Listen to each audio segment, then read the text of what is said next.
Ito ang earthquake bed, lalamunin ka nito pag nakaramdam ito ng lindol.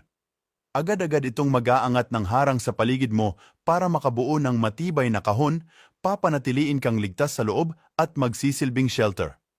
Sa tibay ng kahon, kayang-kaya nito ang mga mabibigat na bagay na babagsak dito at mananatiling buo kahit matabunan pa ito ng mga bumagsak na pader. Meron din itong tubig at pagkain na nakalagay sa loob para kung sakaling makulong ka ng matagal-tagal. Minsan, kinakain ng babaeng praying mantis ang ulo ng lalaki habang nagtatalik sila. Ngayon, kaya pa din gumalaw ng lalaking mantis kahit wala na siyang ulo. Ito ay dahil sa mga nerves sa kanyang tiyan na kayang gumana kahit wala ang utak. Nagiging aktibo ang mga nerves at minsan hinahayaan nito ang lalaking mantis na magpatuloy sa pagtatalik ng mas matagal.